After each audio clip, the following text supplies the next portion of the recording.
بسم الله الرحمن الرحیم. در اینجا موضوع درس ما ژنتیک است. ژنتیک یکی از رشته‌های بسیار عمده و اساسی علم بیولوژی است که جدیداً این رشته به وجود آمده. یعنی در محتوای بیولوژی یا در مضمون بیولوژی یا در رشته ساینس بیولوژی که بیولوژیکال ساینس، ژنتیک یک رشته نو جدید است که انسان‌ها در خصوصاً در قرن اخیر دی توجه کرده و جلب توجه انسان‌ها که است یا دانشمندان بیولوژی که است به طرف ازی معطوف شده.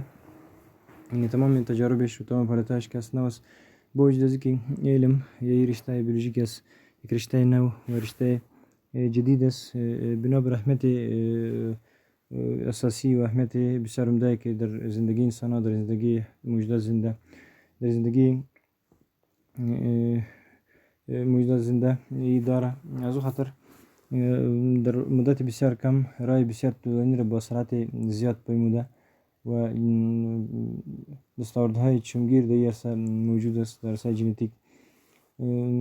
اهمیت علم ژنتیک و اهمیت مسائل و مفاهیم ژنتیک هم در ساحه تئوریکی و هم در ساحه کاربردی و عملی بسیار زیاد است. در جنبه‌های مختلف حیات انسان‌ها و حیات سایر موجودات زنده مفاهیم ازی رولی عمده را و رول اساسی و علمی را بازی کرده. مثلا در ساحه طب بسیار با دستاوردهای عمده دستاورد عمده و اساسی را ژنتیک داره که در تولید دوجات است، در جلوگیری از امراض گوناگون است، امراضی که پای و اساس رشته ژنتیک داره. همچنان در تولید واکسین ها است که رول عمده و اساسی را بازی کرده و رول اساسی را داره. در تکثر موجودات زنده، در تکثر میکروب ها، در پارمیسی یا مسائل مربوط به پارمیسی از استفاده شده، در اصلاح نسل حیوانات و نباتات از استفاده میشه. در مسائل مختلف حیاتی ای رول و اهمیت خود را داره که در وجود جداگانه و ویژه و مخصوص میشه که اهمیت ازیره یک به شکل تفصیلی رویش بحث کنیم و تشریح کنیم. یعنی ژنتیک علم و رشته نو است، ولی بنابر داشتن اهمیت زیادش و بنابر که زیاد اهمیت داره، زیاد اهمیتش محسوس است، از خاطر بسیار توجه شده بریزی و پیشرفت بسیار زیاد را در وقت کم به دست آورده و پیشرفت‌های چشمگیری را داره است. از او خاطر که بسیار با اهمیت است، از اون خاطر دانشمندان بیولوژیک است بیشتر در این عرصه توجه کرده و کار و فعالیت‌های بیشتر را در این عرصه انجام داده. معمولا این سوالا که این تو یک سوال در ذهن تمام موجودات زنده، در ذهن انسان ها، در راجع به تمام موجودات زنده پیدا میشه و خلق میشه که ای که انسان ها یا نسل های نو به نسل های گذشته چطور از نگاه مورفولوژی و از نگاه قیافه و چهره شباهت داره یا چطور اختلاف داره، یا چطور در تمام موجودات زنده نسل های نوش با نسل های قبلی شباهت داره و اختلاف داره. یعنی دو چیز اینجا اساس تمام مفاهیم را تشکیل میده که شباهت و اختلاف است. اینطور است که یک موجود زنده با والدینش مشابهت داره، اینطور است که با والدینش اختلاف داره از نگاه مورفولوژی، از نگاه چهره، از نگاه خصوصیات. این اساس ژنتیک را ساخته و ژنتیک یگانه علمی است که یکی از وظایفش این است که باید به این سوال پاسخ پیدا کنه و مفاهیمش باید بتانه توضیح بتانه مکانیکت و مکانیزم زیره که چطور موجودات زنده با هم مابین خود و هم با نسل‌های آینده خود شباهت داره، مشابه هستند از نگاه چهره، از نگاه خصوصیات، از نگاه کرکترها، از نگاه مورفولوژی شکل ظاهری و از نگاه آناتومی و چطور موجودات زنده مابین خود و موجودات زنده یا نسل‌های قبلی با نسل‌های آینده خود یا نسل‌های بعدی خود چطور شباهت داره و چطور اختلاف داره. این مسائل که از توسط مفاهیم علم ژنتیک، توسط تئوری ها و توسط محتوای علم ژنتیکی جواب میشه، برایش جواب مناسب پیدا میشه.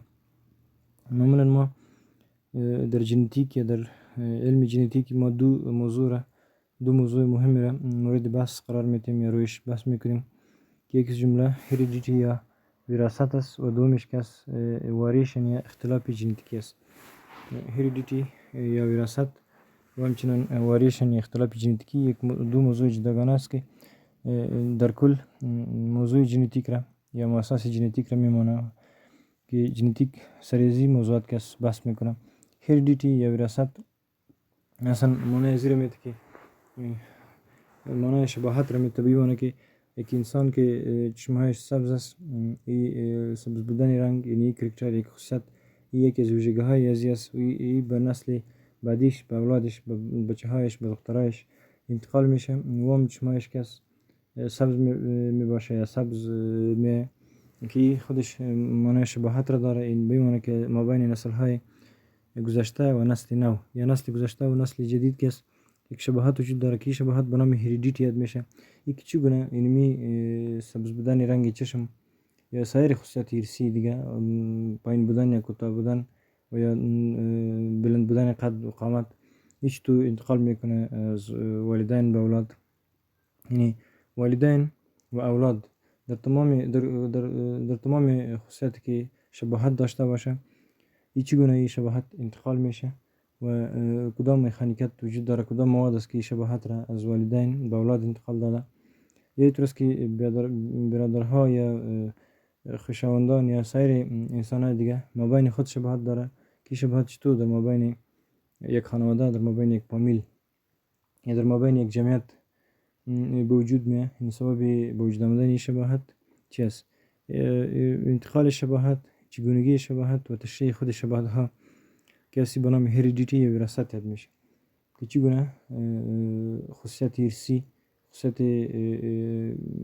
خصوصیت ژنتیکی که اساس ژنتیکی و اساس ارثی داره در ژنوم اساس از او و پای از او موجود است. این چگونه انتقال پیدا میکنه از نسل ها به نسل های آینده، این از نسل های قبلی به نسل های پیلی انتقال شده و از نسل های پیلی چگونه با کدام مکانیکت با کدام کیفیت و کمیت و کدام ماهیت به نسل های آینده انتقال میشه.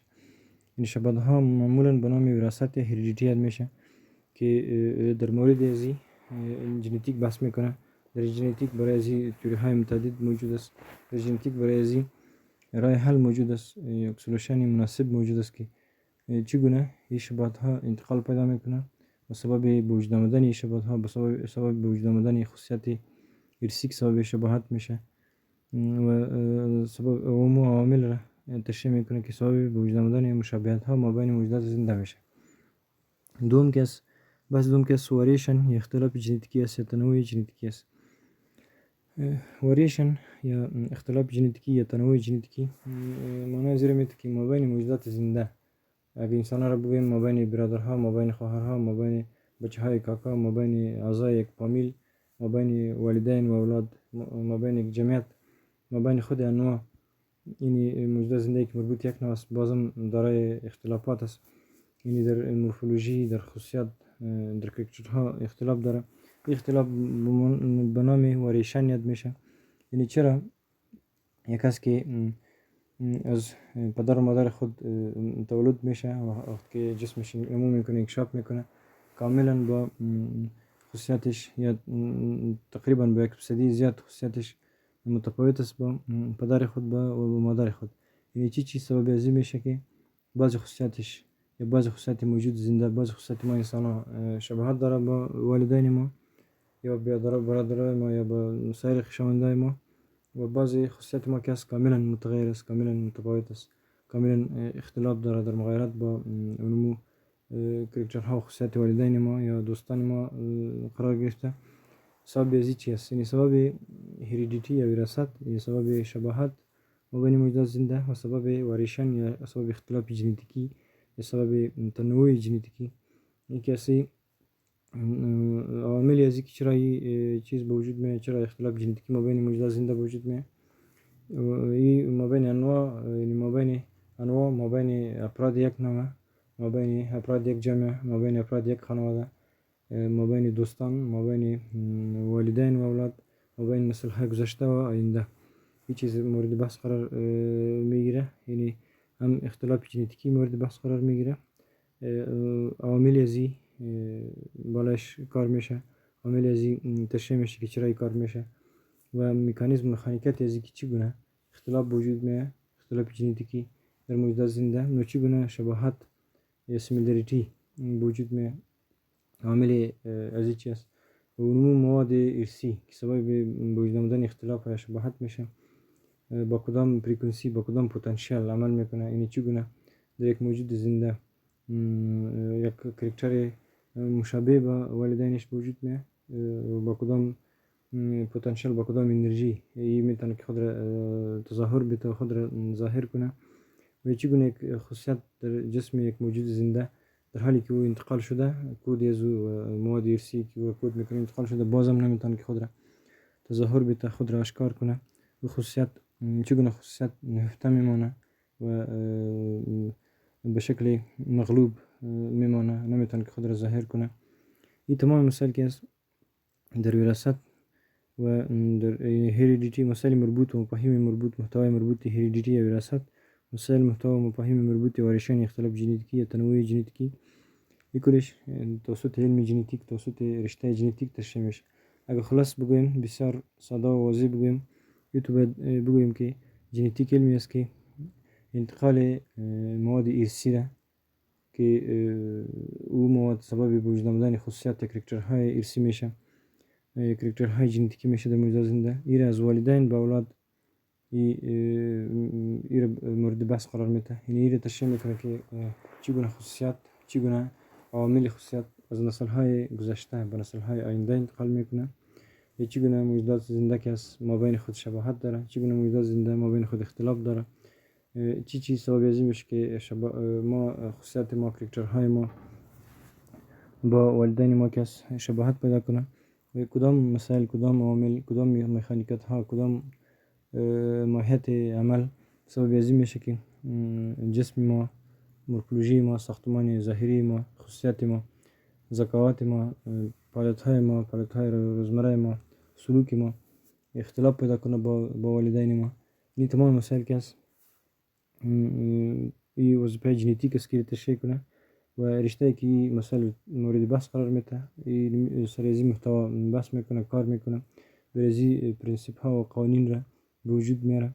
این تمام چگونگی و انتقال، مکانیزم انتقال خصوصیت ارسی را طبقه بندی میکنه، روند زیره و پروسه زیره. این علم به نام ژنتیک یاد میشه و یکی از رشته های علمی بیولوژی محسوب میشه، رشته فرعی علم بیولوژی یا بیولوژیکال ساینسز. این خو یک قسمت ژنتیک است که سایر وظایف ژنتیک، علم ژنتیک، رشته ژنتیک چیست و هم در بیولوژی یا در ژنتیک روش بحث میشه. یعنی این خو فقط انتقال مواد ارسی است که توسط کدام عامل میشه، عامل ارسی چگونه انتقال میشه، خصوصیت ارسی توسط کدام عامل وجود میاد و با کدام مکانیزم چگونگی انجام میشه فعالیت.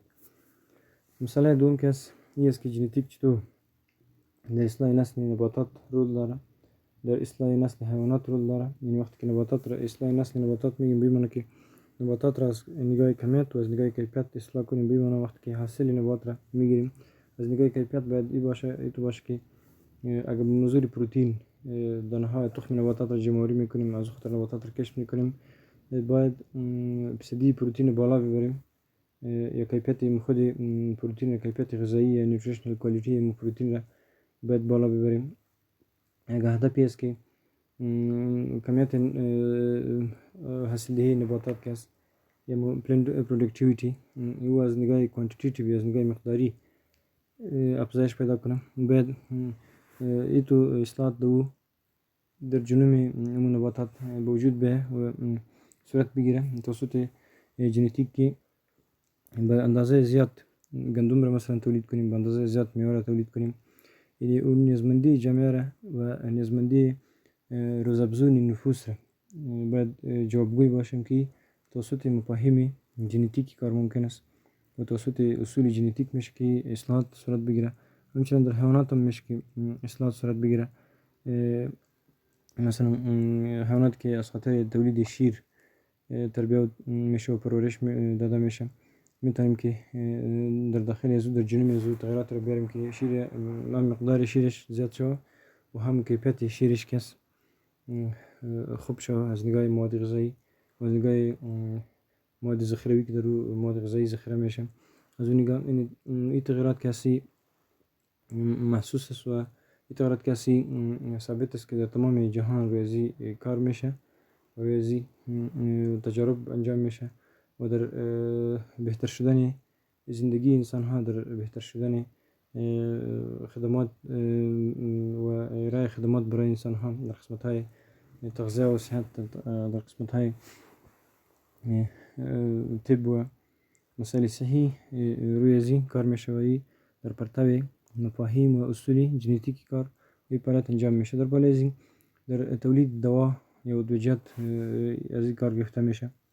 مثلا انسولین که یکی از هورمون های مهم جسم حیوانات است یا خود انسان است. انسولین یک ماده بسیار مهم برای کنترل مواد یا میزان قند است در عضویات در جسم موجودات زنده یا در جسم حیوانات یا انسان ها. وقت انسولین را از حیوانات به دست می آورد که مقدار یا تعداد زیاد حیوانات را از بین می برد تا که انسولین را به دست بیاره و به انسان هایی که نمیتونست که انسولین را تولید کنه باید او را تزریق میکرد و بوا میداد. ولی فعلا برای این کار که از باکتری های مخصوص در جنوب باکتری ها که از اصلاحات به وجود آمده، تغییرات به وجود آمده در جنوب باکتری ها در مسائل در مواد ژنتیکی باکتری توسط باکتری که مایکرو ارگانیسم است، یک موجود بسیار کوچک است، توسط از وک است این کار انجام میشه که کلش از اهمیت ژنتیک است، یعنی مسائل ژنتیک است که از اپلیکیشن یا از تطبیق از این است برای انسان ها پایده میرسه و مشکلات مختلف جامعه انسانی به اساس حل میشه. عموما د وراثت ساینس یا ژنتیک د طبیعت دوه متناقضو اړخو یعنی وراثت هریډیټي او ژنتیکي تنوع یا ژنتیکي اختلافونه واریشن څېړنه ده. معمولا موږ د ژنتیک وراثت داسې تعریفولی شو چې ژنتیک د طبیعت دوه مهم اړخونه، دوه متناقض اړخونه چې یو له بل سره په ټکر کې دي دواړه اړخونه، یعنی هریډیټي وراثت او ژنتیکي تنوع ده چې د واریشن په نوم سره هم یادېږي. ده تشریح کوي دې څېړنه کې یعنی په ساده ډول داسې ویلی چې ژنتیک له هریډیټي او وریشن څخه بحث کوي. له یو نسل نه بل نسل ته ځانګړتیاوې یعنې کرکټرونو لیږد که چېرې د ګمیټونو یعنې سپرمونو او تخمونو یوه لارې وي چې د جنسي تکثر یا سیکشوال ریپروډکشن په نوم یادېږي، او یا که د تکثري جسمي برخو یا ریپروډکټیو باډیز په ډول وي، که جنسي تکثر په واسطه ځینې موجودات تکثر کوي، که د غیر جنسي تکثر په واسطه ځینې موجودات تکثر کوي، یعنې تکثري برخو په واسطه تکثر کوي چې د غیر زوجي غیر جنسي تکثر په نوم یادېږي. دواړه په ټولیزه توګه یا په مجموعي توګه د وراثت یعنې هریډیټي یا انهریټنس په نوم سره یادېږي.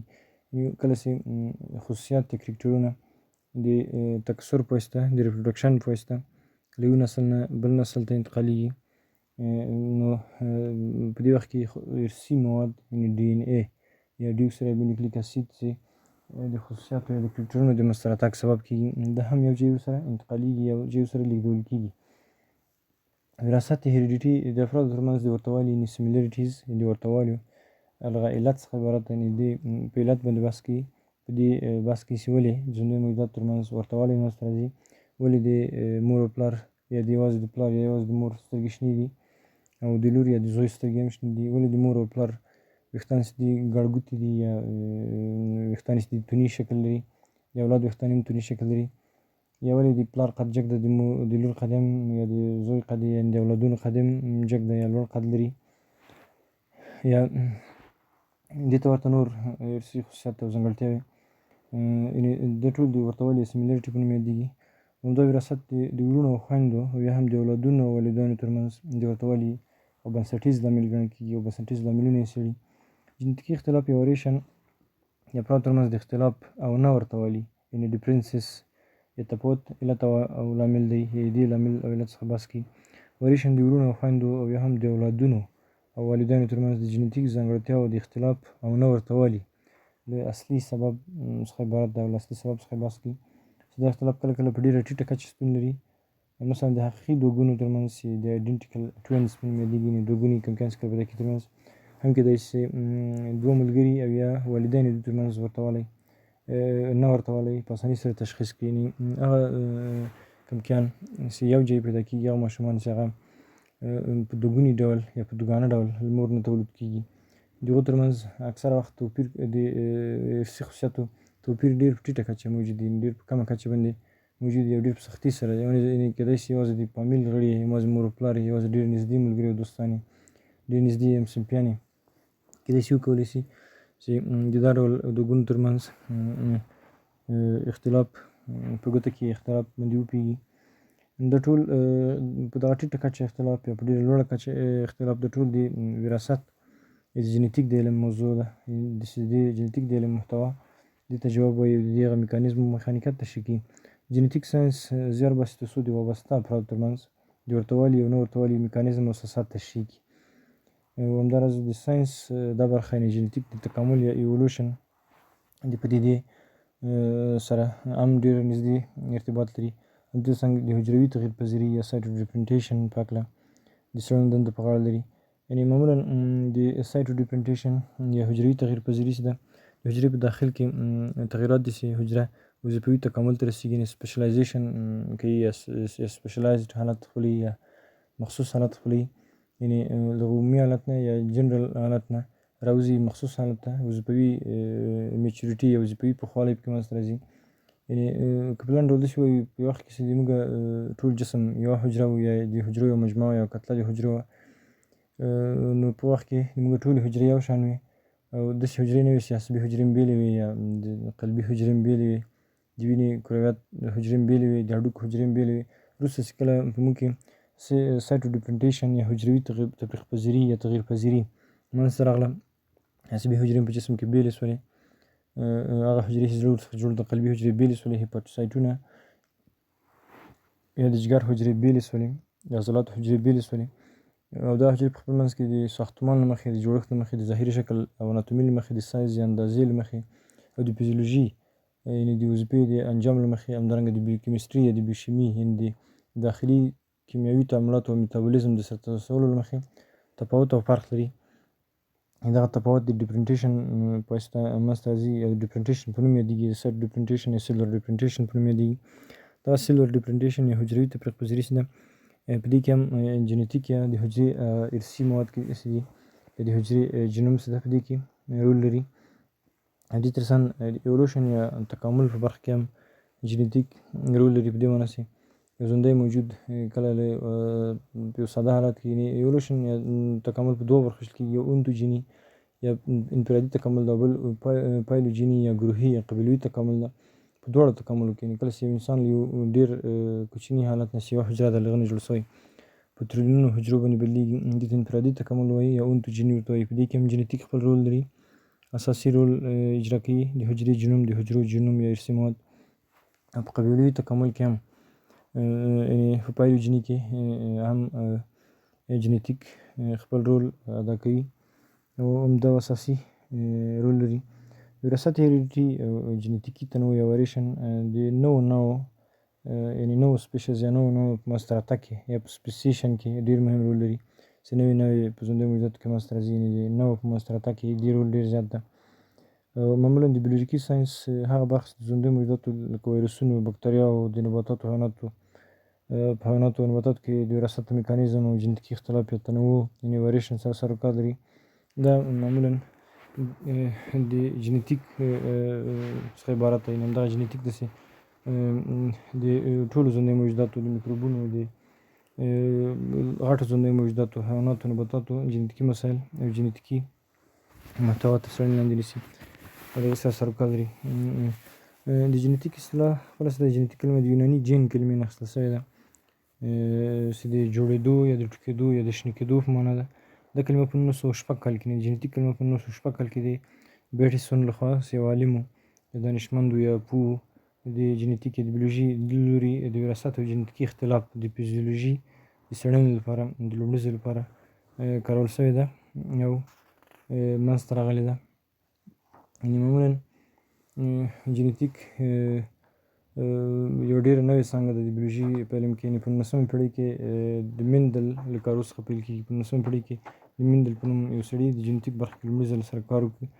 د میندل نه مخکې هم خلکو جینټیک برخه کې کار کړی و، خو ځکه چې هغوی په ریاضي نه پوهېدل یا د جینټیک مسایل یې په صحیح ډول باندې محاسبه کولی نه سو، نو د دې لپاره د هغو خلکو تجاربو د هغو خلکو فعالیتو کار ورنه کړ. په 19مه پېړۍ کې د میندل تجربو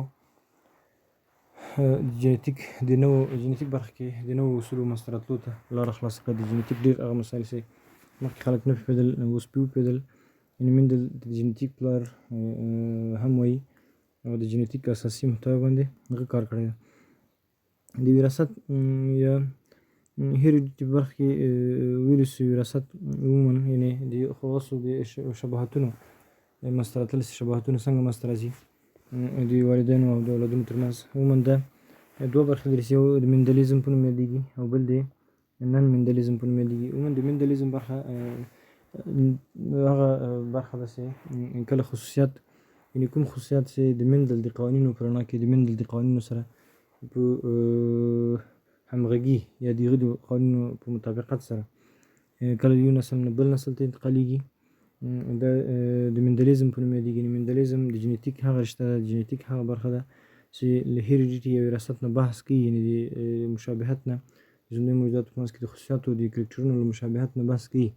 خو چې دغه خصوصیات دا کرکټرونه یو نسل نه بل نسل ته، له والدینو نه، له مور او پلار نه اولاد ته انتقالېږي. دغه ټول خصوصیات هغه خصوصیات دي چې د مندل چې د جینټیک یو پوه د جینټیک یو عالم د هغه 4 5 یا 6 قوانین دي، د هغو قوانینو په مطابقت کې کله چې انتقالېږي دا خصوصیات د مندلي خصوصیاتو په نوم یادېږي او جینټیک دا رشته د مندلیزم په نوم یادېږي.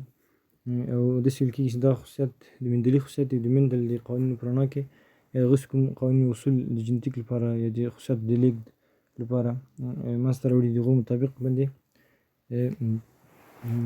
انتقالېږي.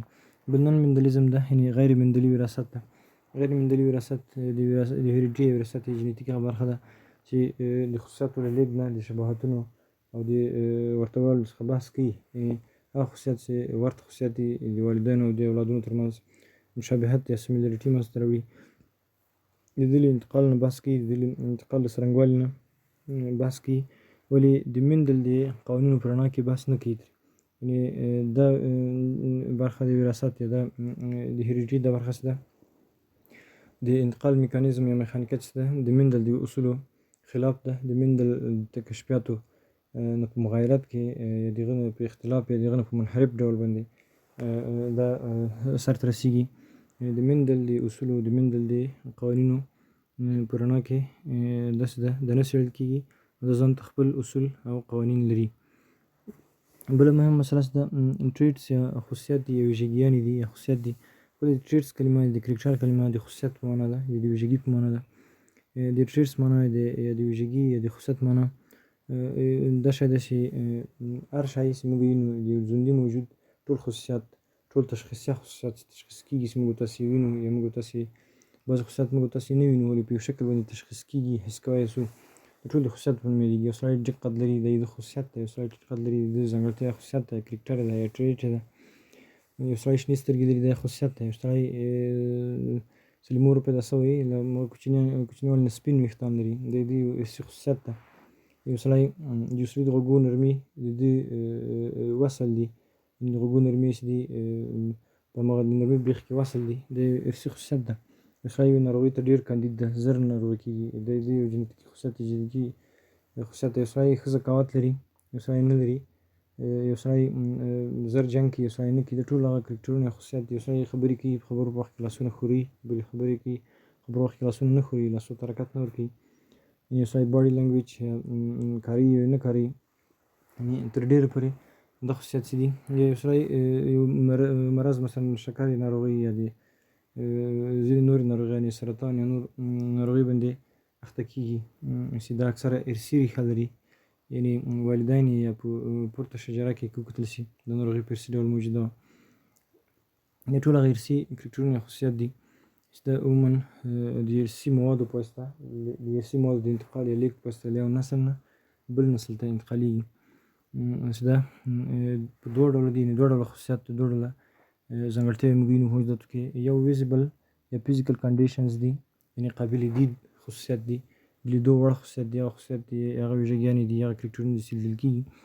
او بل نن ویزیبل یا نن فزیکل کنډیشنز دي، هغه خصوصیت دي، هغه ویژګیانې دي، هغه کرکټرونه دي چې هغه هغه ځانګړتیاوې یا ځانګړنې دي چې هغه موږ او تاسې نه وینو، نن ویزیبل دي، ولې هغه حس کولی شو، لیدلی نه شو حس کولی، ځکه ذکاوت یا پوهه یو سړي د ښې خبرو کولو استعداد لري، د ښو خبرو کولو استعداد چې ده کیدای شي ارثي وي، کیدای شي کسبي وي، ولې اکثره خلک پرته له دې چې کسبي یا پرته له دې چې تمرین وکړي، پرته له دې چې ډېر کار وکړي، ښې خبرې کوي، چې دا کیدای شي د یو ارثي خصوصیت وي، یعنې ارثي خصوصیت یې اوسي، سړی ښه استدلال کوي، ښه دلیل وایي، کیدای شي دا خصوصیت یې کسبي واوسېږي، یعنې محیط نه اخیستل شوی وي، ولې که کسبي نه وي، ارثي وي، نو بیا له والدینو نه یا له له پورته نسلونو په ارث باندې وړی ده چې دا لیدل کېدلی نه شي، ولې حس کېدلی شي، یعنې د لمس وړ نه ده، ولې د حس کېدلو وړ ده، یعنې د حواسو په واسطه کولی شي نور انسانان د دا خصوصیت دا کرکټر چې ده حس کړي. چې دا خصوصیت چې ده د موږ چې کله خصوصیاتو یادونه کوو، د کرکټرونو یادونه کوو په جینیتیک کې، همدغه دوه ډوله خصوصیت دي چې یو د لیدلو وړ خصوصیت دی او د لیدلو نه وړ خصوصیت دی. معمولا ویژگی‌ها یا تریتس یا خصوصیت که کرکترها که عبارت از امو حالت‌های یا ویژگی‌های تشخیصی است که در یک موجود زنده ما او را دیده می‌توانیم یا او را لمس کرده می‌توانیم، یا اینطور است که او را دیده و لمس کرده نمی‌توانیم ولی او را حس می‌کنیم. معمولا کرکترها یا ویژگی‌ها که به دو گروه تقسیم میشه که ویزیبل یا فیزیکال کاندیشن است، یا ویزیبل کاندیشن یا فیزیکال کاندیشن، یعنی خصوصیت است که قابل دید است، خصوصیت مرئی است، خصوصیت است که او را ما می‌توانیم که او را لمس کنیم، او را ببینیم. یعنی مثلا کسی است که قامت بسیار بلند داره، قدش بلند است، که یکی از خصوصیت و خصایص مربوط به همون فرد است که خصوصیت ژنتیکی ارثی است. کسی است که رنگ چشم‌هایش آبی است یا رنگ چشم‌هایش سیاه است، معنای زیرا داره که خصوصیت ازی است، ما او را می‌توانیم لمس کنیم، او را ببینیم.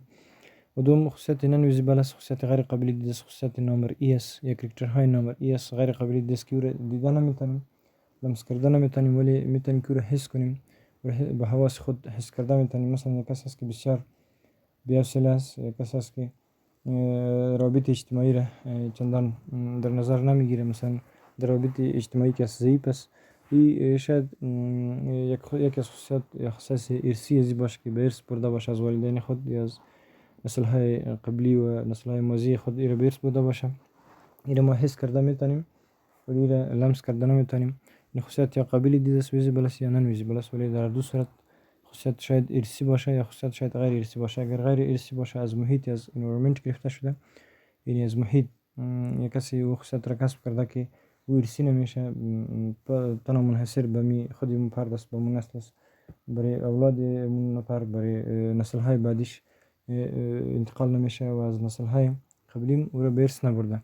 مثلا یک کسی است که او سیگریت میکشه، سیگریت کشیدن یکی از خصوصیت کسبی است که او را کسب کرده، شاید در محیطی که زندگی کرده، در محیطی که پرورش دیده، اونجا سیگریت زیاد بوده، این زیر تاثیر اون شرایط حاکم اون محیط رفته و سیگریت میکشه که والدین از سیگریت نکشیده و شاید نسل آینده از این بچه‌های از دخترای از هم شاید سیگریت نکشه، شاید از اون یا محیط زندگی از وای تو باشه که اونجا سیگریت نباشه، یا بنابر هر انگیزه که باشه، بنابر هر عاملی که باشه سیگریت نکشه. بمونه که سیگریت کشیدن یک خصوصیت ارثی نیست، این نمیشه که به نسل‌های آینده کسی انتقال شه.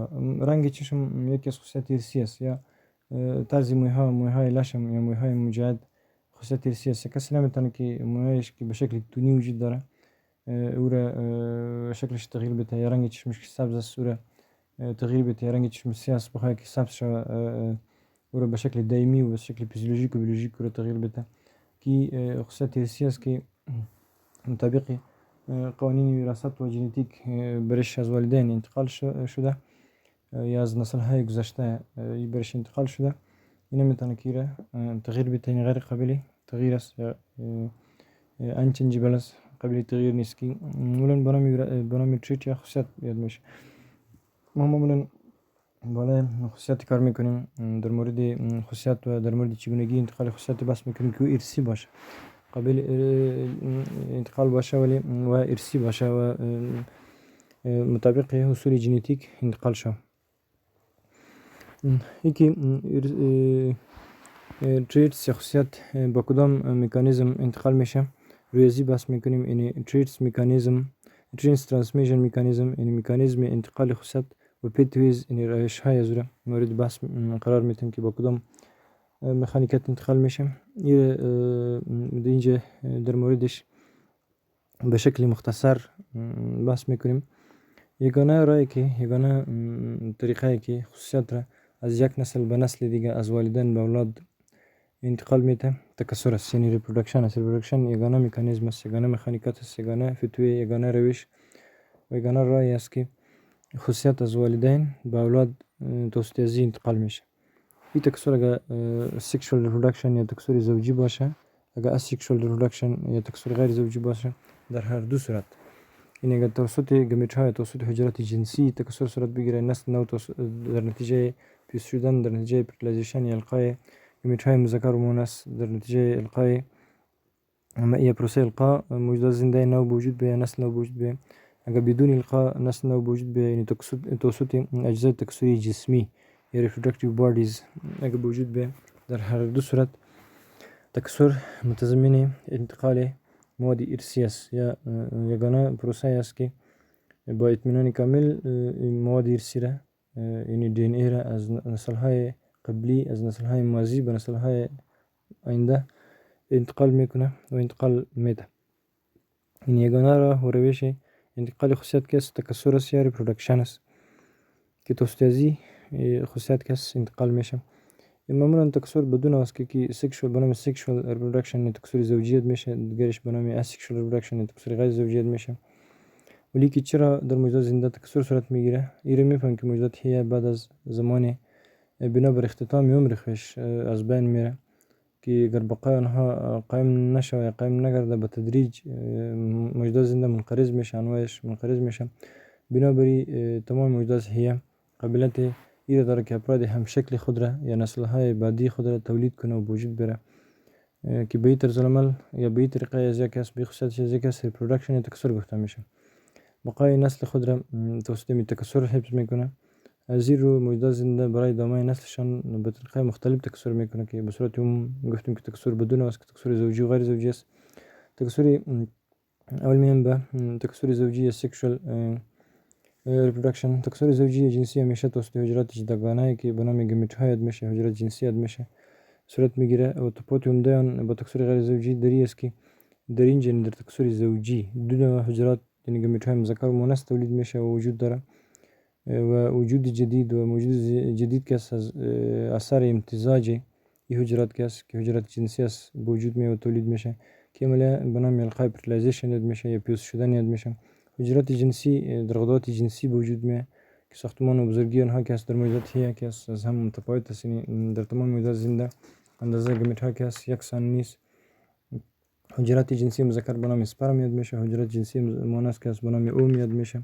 معمولا یکجای میشه و القا میشه، فرتیلایزیشن میشه و موجود زنده نوره وجود میره که توسط علمی گمیت‌های مذکر و مؤنث که در داخلش هسته وجود داره. در هسته که است دی ان ای یا دی اکسیریبونوکلیک اسید یا اسیدهای هسته‌ای وجود داره. علمی دی ان ای که است در داخل دی ان ای، در خود دی ان ای که است کدهای خصوصیات مختلف ارثی، کرکترهای مختلف ارثی که است در دی ان ای موجود است که وقتی که دو حجره، یکی در جسم مادر یک موجود زنده، یک انسان، یکی در جسم پدرش تولید میشه، خصوصیت ارثی مادرش توسط گمیت مادرش گرفته میشه، خصوصیت ارثی پدرش توسط گمیت پدرش گرفته میشه. هر دو بیرون میاد، وقتی که یک جای شد یک حجره رو وجود میاره که به نام زایگوت یاد میشه. یعنی نیمی خصوصیت از طرف پدر آمد، یعنی از طرف یک والد آمد، نیمی از طرف دیگر والد، از طرف مادر آمد، هر دو یک جای شد. این زایگوت انقسام میکنه. این حجره که است الف یک حجره است، این حجره که است زیاد میشه توسط میتوسیس، بالاخره به تریلیون ها حجره میرسه. این در هر حجره ما مواد ارثی پدر خود را و مواد ارثی مادر خود را کپی از او را داریم. در هر حجره که در جلد ماست، حجره که در مغز ماست، حجره که در هر قسمت جسم ما که حجرات وجود داره، این تمام جسم ما حجره ساخته شده. مواد ارثیش که است نیمی کپی از طرف پدر ماست آمده و نیمی کپی از که از طرف مادر ما آمده. یعنی از خود ما هیچ چیز نداریم. تمام مواد ارثی دی ان ای حجرات ما که است اون مواد ارثی دی ان ای است که به اندازه سن ما پیش، مثلا کسی که 30 سال پیش، کسی که 20 سال پیش، کسی که 15 سال است 15 سال پیش حجرات مادری و پدریش یکجای شده، پیوست شده، القا شده. این جسم ازی موجود آمده در تمام حجراتش که است. علومو کرکترها و خصوصیات موجود است که در حجرات پدر و مادرش موجود بود و علومو عوامل خصوصیت ارثی که دو وقت انتقال شده بلنم کاپی شده به تمام حجرات که است رسیده و موجود است. و این سپرم ها و تخم ها که است یکجای میشه و موجودات زنده نو را به وجود میاره. در توسط اسکشوال ریپرودکشن یا توسط تکثر غیر زوجی که است که توسط ریپرودکتیو بادیز یا اجزای تکثری جسمی صورت بگیره، توسط عظیم میشه که خصوصیت ارثی انتقال شود. مثلا مثال زیر چنار میتیم، یک شاخچه چنار، شاخچه کوچک را که برای قلمه یاد میشه او رو میگیریم در پالوی چنار مادری یا درخت مادری او در زمین گور میکنیم، از یک درخت نو به وجود میاد. تمام مواد ارثی داخلی حجرات درخت نو که است اونمو کپی اونمو مواد است، اونمو خصوصیت ارثی است، اونمو دی ان ای است که در درخت مادری از موجود بود که اینو به نام تکثر غیر زوجیت میشه. در اینجا گمیت های مذکر و مؤنث موجود نیست، فقط اونمو قلمه که به نام ریپرودکتیو بادیز یا اجزای تکثری جسمیت میشه اونمو سوابیازی شده که یک درخت نو به وجود بیاره و خصوصیت ارثی مواد ارثی دی ان ای را برش انتقال میکنه که مجموعاً کلش به نام inheritance یا heredity یا وراثت و انتقال خصوصیت یاد میشه. توسط ریپرودکشن یا تکثر انتقال میشه. اون ریپرودکشن تکثر سده زنده ارگانیزمون یا لیوینگ ارگانیزم یو ځانګړی خصوصیت ده چې فاصله خپل نسل نجات د عمر کې تکثر فاصله زنده نجات خپل شمیر زیاتي او په مټې د ارثي خصوصیتو لیږد ممکن کیږي.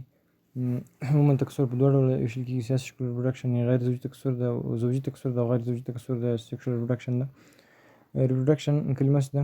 د ریپلیکیشن کاپي کېدو په معنا ده. په دې معنا چې یو زنده موجود عین په خپل سیر باندې یو بل غیر زنده موجود منځته راوړي د دې ریپرودکشن په نوم یادیږي. او غیر زوجي تکثر غیر جنسي تکثر ته سیکشوال ریپرودکشن ته نارینه او ښځینه ګمیټونو د اتحاد څخه پرته له نوو افرادو د تولید نه د نوو افرادو منځته راتګ څخه د دې غیر زوجي تکثر په نوم یادیږي. نارینه او ښځینه ګمیټونه یا جنسي حجرې څه د دې کې موجودې نه وي یو افراد منځته راځي د دې سیکشوال ریپرودکشن په نوم سره. د غیر زوجي تکثر همیشه د جسمي حجرو د سوماټیک سیل یا د باډي سیل د جسمي حجرو د مستقیم یا مایتوتیک نقص مایتوتیک ډیویژن او غیر مستقیم یا مایتوتیک ډیویژن لرونکي وي، ځکه د سوماټیک یا سوماټوجینیک یا بلاستوجینیک تکثر په نوم باندې هم یادیږي. نور نومونه هم لري چې سوماټوجینیک ریپرودکشن او بلاستوجینیک ریپرودکشن په نوم سره هم کولای شي د اسیکشوال ریپرودکشن یا غیر زوجي تکثر یاد شي.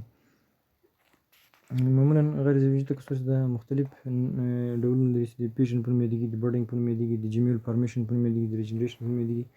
څه باندې په مخکې سمستر کې خبرې شوي دي، ټول باندې بیا دلته خبرې نه کوو، بیا نه تشریح کوو. او زوجي تکثر څه ده یا جنسي تکثر یا سیکشوال ریپرودکشن په دې کې څه ده؟ په دې تکثر کې نوي فرد یا نوي ژوندي ارګانیزم منځته راتګ او انکشاف د جنسي حجرو یا سکس سیلز یا نارینه او ښځینه ګمیټونو د اتحاد او ضبط کېدو یعنې فیوژن په وسیله صورت نیسي. جنسي تکثر په ډېرو حیواناتو کې او په ډېرو نباتاتو کې تکثر او ډېرښت معموله او مناسبه طریقه ده چې مختلف ډولونه لري. دا د سانګیمي په نوم یادیږي، د کنجوګیشن په نوم یادیږي، د اټومیکسس په نوم یادیږي، د پارټینوجینیس په نوم یادیږي. دې باندې په تېر سمستر کې خبرې شوي، په تېر سمستر کې دا د کتاب یوه برخه وه او په وخت کې تشریح شوې ده، بیا له سره پرې خبرې نه کوو. فقط دومره باید ووایو چې تکثر یا ریپرودکشن د خصوصیاتو د لیږد یو اساسي عملیه ده، یو اساسي میکانیزم، یو اساسي او پایه او بنسټیز میخانیکت ده.